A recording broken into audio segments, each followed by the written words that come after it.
Mirik municipality ने Mirik reason के illegal constructions को डेमोलिश करने का काम शुरू कर दिया है, जिससे कई लोगों की रोजी रोटी छिन चुकी है।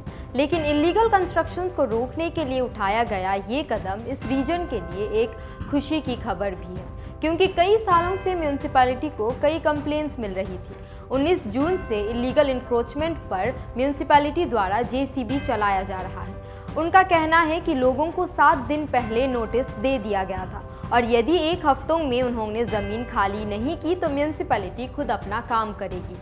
मिरिक म्यूनिसिपैलिटी के चेयरमैन एलबी राय की उपस्थिति में बुधवार से मिरिक के वार्ड नंबर 3 के इलीगल दुकानों को तोड़ते हुए इस डेमोलिशन ड्राइव को शुरू किया गया, जिसमें शामिल है मिरिक थाना area, Krishna Nagar stand area और मिरिक गार्डन एरिया। एक वीडियो में एलबी राय जेसीबी के साथ मिरिक कृष्णा नगर स्टैंड एरिया में दौरा करते नजर आए।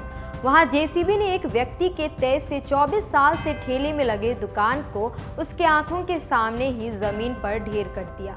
उस ठेले के मालिक बलराम शर्मा, जो मिरिक के वार्ड नंबर 3 के निवासी है, उन्होंने पत्रकारों को बताया कि उन्हें कोई नोटिस नहीं मिला था और ना ही इस प्रकार की कोई जानकारी उन्हें थी। वे सामान्य दिन की तरह उस दिन भी अपनी दुकान चला रहे थे। उन्होंने ये भी कहा कि कल ही उन्होंने म्यूनिसिपैलिटी को 20 रुपये टैक्स पे किया था, जो वे रोज करते आ रहे हैं। और खबर ये भी है कि बलराम शर्मा ठेकेदारी व्यवसायी वेलफेयर एसोसिएशन के प्रेसिडेंट हैं। 19 सितंबर 2021 को मिरिक म्यूनिसिपैलिटी ने न्यूली कंस्ट्रक्टेड सुमेंदु मार्केट में 29 दुकानें हॉकर्स को सौंपे थे, जिनमें से एक बलराम शर्मा भी थी। उस वक्त उन्होंने कहा था कि अब उन्हें जहां तहां ठेले पर दुकान लगाने की ज़रूरत नहीं पड़ेगी, क्योंकि अब उन्हें म्यूनिसिपैलिटी द्वारा एक सेंट्रल प्लेस दे दिया गया है। कुछ लोकल्स का कहना है कि शायद शर्मा ने सुमेंदु मार्केट की अपनी दुकान किसी को रेंट पर दे दी है और उन्होंने कृष्णा नगर एरिया में ही ठेलेगारी पर दुकान लगाना जारी रखा। दूसरी तरफ शर्मा ने यह सवाल उठाया है कि उस एरिया में सिर्फ उनके ही दुकान को क्यों तोड़ा गया और दूसरों के कंक्रीट बिल्डिंग्स को क्यों नहीं।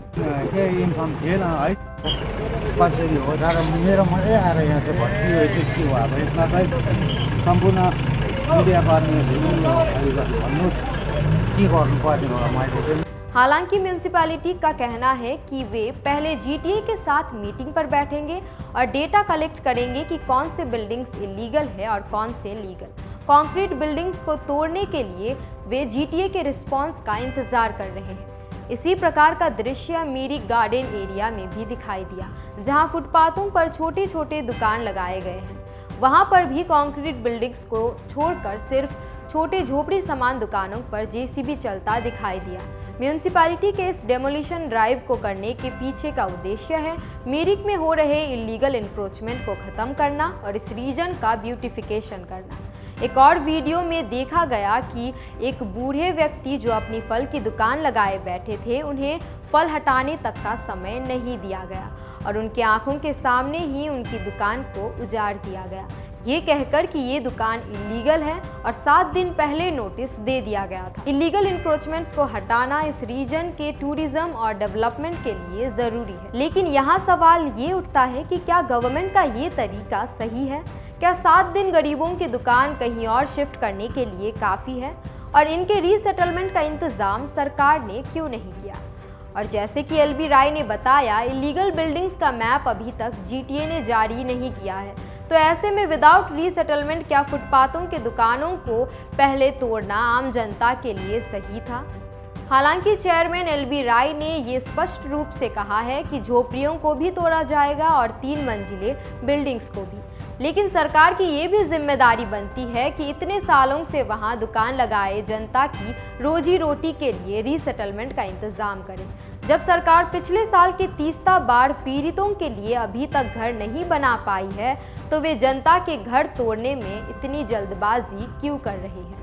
पिछले कई सालों से वहां लोग बसे हुए थे और इतने सालों में सरकार को कोई परेशानी नहीं हुई थी और आज अचानक सरकार की आंख खुल जाती है और वे उन्हें इलीगल बताने लगते हैं, अपनी पावर से जेसीबी चलाते हैं, देश के अन्य राज्यों की तरह। हम इस वीडियो के जरिए इलीगल इंक्रोचमेंट को सपोर्ट नहीं कर रहे हैं, लेकिन सरकार को ये ज़रूर याद दिलाना चाहते हैं कि इनके लिए रीसेटलमेंट ज़रूरी है, क्योंकि तीस्ता बाढ़ पीड़ितों को 7 से 8 महीने तक भी जब सरकार घर नहीं दे पाई है तो इन दुकानों को 7 दिन के नोटिस पीरियड के अंदर ही डेमोलिश करने का आदेश देना शायद गरीब जनता के लिए सही नहीं। यहाँ कौन सही है और कौन गलत, ये बात पूरी तरीके से बताना भी मुश्किल है।